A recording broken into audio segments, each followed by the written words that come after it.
আল্লাহ নিজে দোয়া শিখাইয়া দিয়েছেন। এজন্যই ভাইরা মনে রাখবেন, আল্লাহ পাক রব্বুল আলামিন কয়, বান্দারি সর্ববয়সে বাপ মার সাথে ভালো আচরণ করো। বিশেষ করে বৃদ্ধ বয়সে বাপ মার গায়ে তো কোনো শক্তি থাকে না, বাবার গায়ে তো কোনো শক্তি নাই, ইনকাম করার ক্ষমতা বাবার নাই, পকেটে তার টাকা নাই, কোমরে তার জোর নাই, বাহুতে তার বল নাই, আগের মতো সে কাজ করতে পারে না। ঔষধের প্রয়োজন হলে সন্তানের চেহারার দিকে তাকায়। মার যদি শীতের কাপড়ের প্রয়োজন হয়, সন্তানের চেহারার দিকে মা তাকায় থাকে। আল্লাহ পাক রব্বুল আলামিন তিনিও বুঝাইতে চাইলেন, বান্দারে শিশুকালে বৃদ্ধকালে বাপ মারে ধমক দিও না, কারণ শিশুকালে তুমিও বাপ মার দিকে এইরকম মোকাপেক্ষী ছিলা। শিশুকালেও তোমার প্রয়োজন ছিল ঔষধের, শিশুকালেও তোমার প্রয়োজন ছিল শীতের কাপড়ের। সেদিন তোমার পকেটেও টাকা নাই, টাকা হলো বাবার পকেটে। ওই দিন তোমার যা কিছু প্রয়োজন, বাবার চেহারার দিকে তুমি তাকায় ছিলা, মায়ের চেহারার দিকে তুমি তাকায় ছিলা। সেই দিন তোমার আবদার পূরণ করতে যায় বাবা মানুষের কাছ থেকে ধারও করেছে, ঋণও করেছে, পকেটে তার টাকা নাই, এরপরও বাজার থেকে তোমার আবদার পূরণ না করে আসতে চায় না। বন্ধুর কাছ থেকে ধার নেয়, বন্ধুর কাছ থেকে ধার নিয়ে তোমার আবদার পূরণ করেছে, কিছু না কিছু হাতে না নিয়ে ঘরে ঢুকে না। ঔষধের প্রয়োজন ছিল বাবারও, নিজের ঔষধ কিনে নাই, কিন্তু তোমার আমার ঔষধটা বাবা আগে কিনছে। শীতের কাপড়ের প্রয়োজন ছিল মায়েরও, কিন্তু মারটা আগে কিনে নাই, কিনছে তোমার আমারটা। আওয়াজ দিয়া বলেন ঠিক কিনা? আল্লাহ যেন বুঝাইতে চান, আজ বৃদ্ধ বয়সেও তোমার প্রয়োজন যতই থাকো, তোমারটা আগে নয়, আগে করতে হবে বাপ মারটা। ঔষধের প্রয়োজন তোমার, ঔষধের প্রয়োজন তোমার, শীতের কাপড়ের প্রয়োজন তোমার, এরপরও নিজেরটা আগে নয়, বাবারটা আগে, মায়েরটা আগে। প্যারে হাজিরিন, আজ আমাদের যাদের প্রিয়জন আপনজন, মা বাবা দাদা দাদি যারা আজ কবরে শায়িত, তারা আমাদের কাছে কি চায়, আমাদের কাছে তাদের পাওনা কি? ও বাচ্চাগুলি এখানে চিল্লাচিল্লি করে, ভলেন্টিয়ার যারা আছে একটু খেয়াল করো।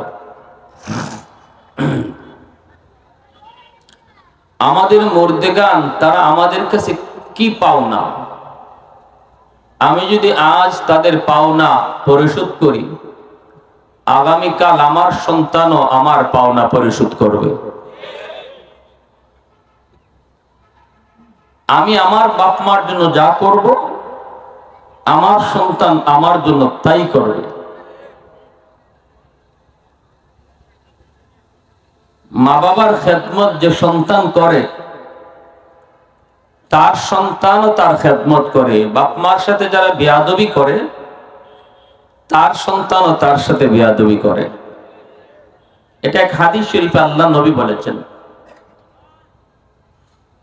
সমস্ত অপরাধের শাস্তি আল্লাহ মরণের পরে পরকালে দিবে,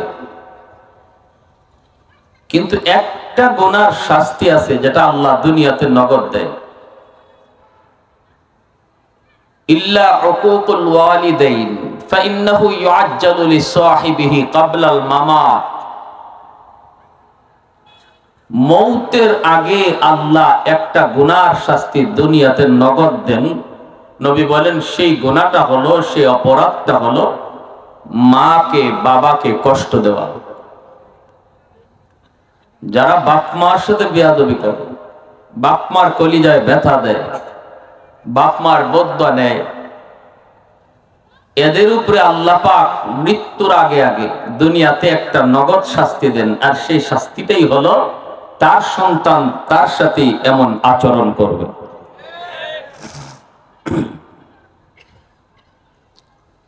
মা বাবার হকের বিষয়টা এত গুরুত্বপূর্ণ, হকুল ইবাদের ভিতরে সবচেয়ে বেশি গুরুত্বপূর্ণ হলো বাপ মার হক। বান্দার হক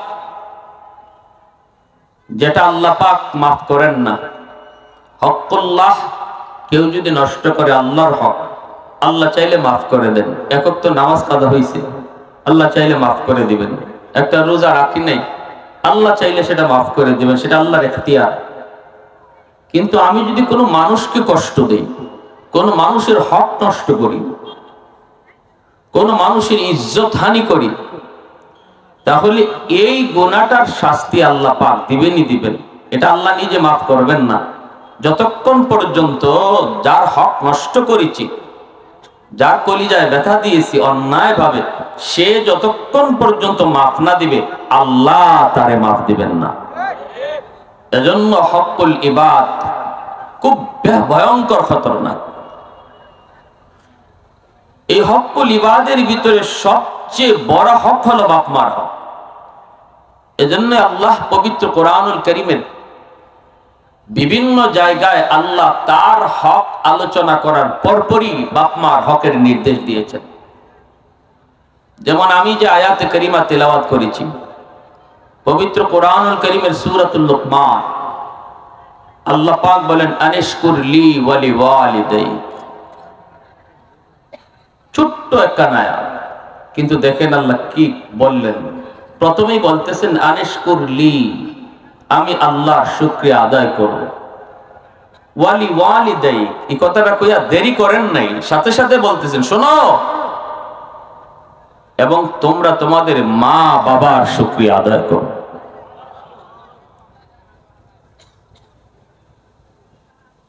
পবিত্র কোরআনুল কারীমের সূরা বনী ইসরাঈলও একই আছে, ওয়াকাদা রাব্বুকা আল্লা তা'বুদু ইল্লা ইয়্যা। প্রথম নির্দেশটা আল্লাহর হক, ইবাদত চলবে শুধুমাত্র আমি আল্লাহ। ওয়া বিল ওয়ালিদাইনি ইহসানা, দ্বিতীয় নির্দেশটাই হলো মা বাবার সাথে ভালো আচরণ করো, ইহসানের আচরণ করো। এই ইহসানের আচরণ কাকে বলে, মা বাবার সাথে ভালো আচরণ কেমনে করব, এই কথাটা আবার আল্লাহ ইম্মা বলে তাফসীর শুরু করে দিয়েছেন। অথচ নামাজ পড়ো, আকিমুস সালাহ, পবিত্র কোরআনে অসংখ্যবার আল্লাহ বলেছেন, কিন্তু নামাজ পড়ো বলে নামাজ কেমনে পড়তে হবে শোনো, আমি আল্লাহ বইলা দেই, রুকু এমনে করবা, সেজদা এমনে করবা, এগুলা ব্যাখ্যা করেন নাই, ব্যাখ্যা আল্লাহ নিজে করেন নাই। কিন্তু ওয়াবিল ওয়ালিদাইনি ইহসানা, মা বাবার সাথে ভালো আচরণ করো, এই কথাটা বললেই আল্লাহর আদেশ যথেষ্ট ছিল, যথেষ্ট ছিল যে বাপ মার সাথে ভালো আচরণ করে, এটা আমি আল্লাহর নির্দেশ। অতএব নামাজ পড়া যেমন তোমার উপরে ফরজ, বাপ মার সেবা করাও তোমার উপরে ফরজ। রোজা রাখা যেমন ফরজ, বাপ মার সেবা করাও ফরজ। এতেই ফরজ ফরজিয়তের হুকুম চলে আসে। কিন্তু এই বলে আল্লাহ শেষ দিলেন না, এরপরে আল্লাহ নিজে বলতেছেন ইম্মা, শোনো কেমনে বাপ মার সাথে ভালো আচরণ করবা, আমি আল্লাহ আরেকটু ব্যাখ্যা করে বুঝাই দেই। যেরকম সুবহানাল্লাহ। ইম্মা ইয়াবলুগান্না ইনদাকাল কিবারা আহাদুহুমা আও কিলাহুমা ফালা তাকুল লাহুমা উফ ওয়ালা তানহারহুমা ওয়া কুল লাহুমা কাওলান কারীমা ওয়াখফিদ লাহুমা জানাহা যুল্লি মিনার রাহমা ওয়া কুর রাব্বিরহামহুমা কামা রাব্বায়ানি সগীরা। আল্লাহ পাক বলেন শোনো, বিশেষ করে তোমাদের বাপ মা যখন বৃদ্ধ বয়সে উপনীত হয়, এমন কোন আচরণ তোমরা তাদের সাথে করবা না যেই আচরণে তারা উফ শব্দ মুখ থেকে বের করে। এমন কোন কথা বাপ মার সাথে তুমি বইল না যেই কথার কারণে মার মুখ থেকে উফ শব্দ বের হয়, আহ শব্দ বের হয়। ওয়ালা তানহারহুমা, ধমক দিয়া কথা কইও না, ধমক দিয়া কথা বইল না, কিরিমিরি খেয়ে কথা কইও না, চোখ রাঙায় বাপ মার সাথে কথা বইল না। এগুলো আল্লাহ পাকের ব্যাখ্যা, যেরকম সুবহানাল্লাহ। মা বাবার সাথে ভালো আচরণ করো, এর ভিতরে এগুলা ঢুকছে। এগুলো আল্লাহ না বললেও পারতেন। কোরআনের ভিতরে আল্লাহ পাক অনেক হুকুম শুধু এইভাবেই করেছেন, ব্যাখ্যা করেছেন মায়ার নবী দয়ার নবী। কিন্তু বাপ মার হকের নির্দেশটা আল্লাহ দিয়া নিজেই নিজে তাফসীর শুরু করে দিলেন। যেরকম সুবহানাল্লাহ। وَقُلْ لَهُمَا قَوْلًا كَرِيمًا, নরম ভাষায় কথা বলো, নরম নরম ভাষায় কথা বলো। গরম হয়ে কথা কইও না, উঁচু আওয়াজে কথা বইল না, নরম ভাষায় কথা বলো।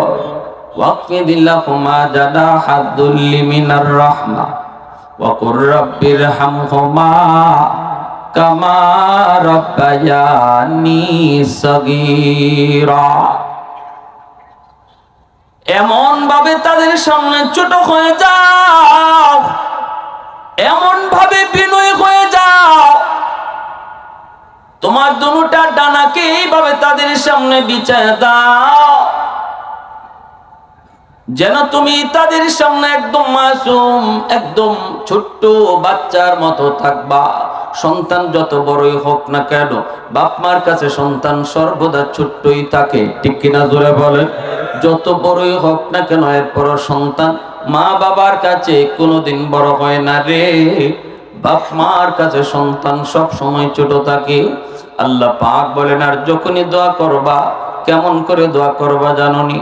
আমি আল্লাহ দোয়া নিজে শিখায় দিতেছি, আমি আল্লাহ দোয়া শিখায় দিতেছি।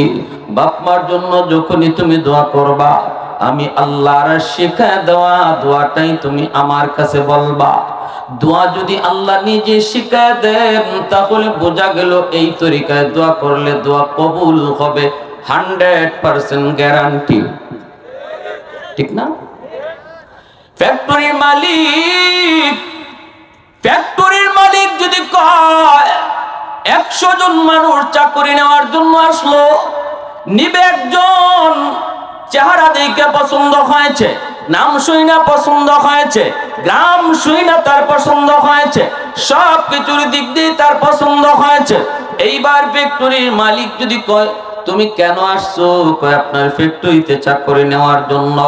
মালিক যদি বলে এতগুলি মানুষের ভিতরে আমি নিব মাত্র একজন, নিয়োগ দিব আমি একজন, সেই একজনকে হবে, তোমাকে আমার বেশি পছন্দ হয়েছে, কিন্তু নিব কেমন করে? দরখাস্ত চিনব কেমন করে? আমি তোমাকে দরখাস্ত শিখাই দিই, আমার কাছে কেমন করে আবদার করতে হয়, কেমন করে দরখাস্ত লিখতে হয়। মালিক যদি নিজেই দরখাস্ত লিখে দেয়, শিখায় দেয়, তাহলে বোঝা গেল আর কারো চাকরি হোক না হোক, তারটা হবে 100%। এজন্য আল্লাহ কই, আমি আল্লাহর কাছে বাপ মার ব্যাপারে দোয়া চাইবা, কেমনে দোয়া করবা জানোনি? তুমি বলো রব্বির হামহুমা কামা রাব্বায়ানি সগীরা। আল্লাহ শিশুকালে আমার মা আমার বাবা যেইভাবে আমাকে আদর করেছেন, সোহাগ দিয়েছেন, আমাকে শিশুকালে আমার বাপ মা যেইভাবে লালন পালন করেছেন, আমাকে যেই রকম মায়া করেছেন, আল্লাহ তুমি আমার আব্বা আম্মারে ওই রকম মায়া কইরো। এইভাবে তুমি আমি আল্লাহর কাছে দোয়া করো, এইভাবে তুমি দোয়া করো। আল্লাহ নিজে দোয়া শিখায় দিয়েছেন। এজন্যই ভাইরা মনে রাখবেন, আল্লাহ পাক রব্বুল আলামিন কয় বান্দারি সর্ববয়সে বাপ মার সাথে ভালো আচরণ করো, বিশেষ করে বৃদ্ধ বয়সে বাপ মার গায়ে এত কোন শক্তি থাকে না, বাবার গায়ে এত কোন শক্তি নাই, ইনকাম করার ক্ষমতা বাবার নাই, পকেটে তার টাকা নাই, কোমরে তার জোর নাই, বাহুতে তার বল নাই, আগের মতো সে কাজ করতে পারে না। ঔষধের প্রয়োজন হলে সন্তানের চেহারার দিকে তাকায়। মার যদি শীতের কাপড়ের প্রয়োজন হয়, সন্তানের চেহারার দিকে মা তাকায় থাকে। আল্লাহ পাক রব্বুল আলামিন তিনিও বুঝাইতে চাইলেন, বান্দারে শিশুকালে বাপ, বৃদ্ধকালে বাপ মারে ধমক দিও না, কারণ শিশুকালে তুমিও বাপ মার দিকে এইরকম মোকাপেক্ষী ছিলা। শিশুকালেও তোমার প্রয়োজন ছিল ঔষধের, শিশুকালেও তোমার প্রয়োজন ছিল শীতের কাপড়ের। সেদিন তোমার পকেটেও টাকা নাই, টাকা হলো বাবার পকেটে। ওই দিন তোমার যা কিছু প্রয়োজন, বাবার চেহারার দিকে তুমি তাকায় ছিলা, মায়ের চেহারার দিকে তুমি তাকায় ছিলা। সেই দিন তোমার আবদার পূরণ করতে যায় বাবা মানুষের কাছ থেকে ধারও করেছে, ঋণও করেছে, পকেটে তার টাকা নাই। এরপরও বাজার থেকে তোমার আবদার পূরণ না করে আসতে চায় না, বন্ধুর কাছ থেকে ধার নেয়, বন্ধুর কাছ থেকে ধার নিয়ে তোমার আবদার পূরণ করেছে, কিছু না কিছু হাতে না নিয়ে ঘরে ঢুকে না। ঔষধের প্রয়োজন ছিল বাবারও, নিজের ঔষধ কিনে নাই, কিন্তু তোমার আমার ঔষধটা বাবা আগে কিনছে। শীতের কাপড়ের প্রয়োজন ছিল মায়েরও, কিন্তু মারটা আগে কিনে নাই, কিনছে তোমার আমারটা। আওয়াজ দিয়া বলেন ঠিক কিনা? আল্লাহ যেন বুঝাইতে চান, আজ বৃদ্ধ বয়সেও তোমার প্রয়োজন যতই থাকো, তোমারটা আগে নয়, আগে করতে হবে বাপ মারটা। ঔষধের প্রয়োজন তোমার, ঔষধের প্রয়োজন তোমার, শীতের কাপড়ের প্রয়োজন তোমার। এরপরও নিজেরটা আগে নয়, বাবারটা আগে, মায়েরটা আগে। আল্লাহ পাক রব্বুল আলামিন আরো পরিষ্কার করে পবিত্র কোরআনের সূরাতুল বাকারায় বলেন, ওয়ায়াসআলুনাকা মাযা ইউনফিকুন কুল মা আনফাকতুম মিন খায়র ফালিল ওয়ালিদাইন ওয়াল আকরাবিন। আল্লাহ পাক রব্বুল আলামিন বলে, ও বন্ধু, মানুষেরা তোমাকে জিজ্ঞেস করে সম্পদ কোন পথে ব্যয় করবে, সম্পদ কোন কোন জায়গায় খরচ করবে। আমি আল্লাহ তোমাকে বলে দেই, 5 জায়গায় সম্পদ ব্যয় করবে, 5 জায়গায় সম্পদ ব্যয় করবে। এর ভিতরে 1 নাম্বার জায়গা হলো, 1 নাম্বার খাত হলো সবার আগে নিজের টাকা, নিজের পয়সা, নিজের রুজি, নিজের বেতন। আল্লাহ বলেন সবার আগে বাপ মার জন্য খরচ করতে হবে। অতএব বেতনের টাকা পকেটে পাওয়া মাত্র আমার কি লাগবে এটা আগে নয়, নিজের সন্তানের আগে কি লাগবে এটাও নয়, স্ত্রীর আগে কি লাগবে এটাও নয়। আমার আল্লাহর নির্দেশ, পকেটে টাকা ঢোকা মাত্রই তোমার মাথায় ঢুকবে আমার আম্মার কি লাগে, আমার আব্বার কি লাগে। এই নির্দেশ হলো আমার আল্লাহ। বৃদ্ধ বয়সে বাবা সন্তানের সামনে একদম অসহায় হয়ে যায়। শিশুকালে যেমন আমরা বাপ মার কাছে অসহায় ছিলাম, শিশুকালে যেমন বাপ মার কাছে অসহায় ছিলাম, তখন কিন্তু বাবা তোমাকে আমাকে দমক দিয়া রিক্সা থেকে ফালায় দেয় নাই। আবদার করেছে, আব্বু আমাকে এটা কিনে দাও, ওটা কিনে দাও। বাবা সেদিন তোমাকে দমক দেয় নাই, রিক্সা থেকে ফালায় দেয় নাই, বরং রিক্সায় করে করে বাবা মা যখন তোমাকে আমাকে নিয়ে রওনা দেয়, আমি যখন চাইলাম খেলনা, খেলনাটার দাম মনে হয় 2000 3000, বাবা তার পকেটে তাকায় দেখি সন্তান তোমার দাবি পূরণ করার মতো সামর্থ্য বাবার পকেটে নাই। ওই দিন তোমাকে ধমক দেয় নাই, চোখ লাল করে কিছু কয় নাই, বরং গালটার মধ্যে চুমা দিয়া তখন অন্যদিকে চাওয়া দিছে আর কইতেছে, আব্বু ওই যে দেখো গরু দেখা যায়, ওই যে দেখো ছাগল দেখা যায়, ওই যে দেখো ঘোড়া দেখা যায়। তোমার আমার দাবিটাকে মহব্বত কইরা অন্যদিকে ভুলায়া দিছে, ধমক দেয় নাই। আল্লাহ বলে, ওয়ালা তানখারহুমা, বাপ মার কোনো আবদারে তুমি ধমক দিও না।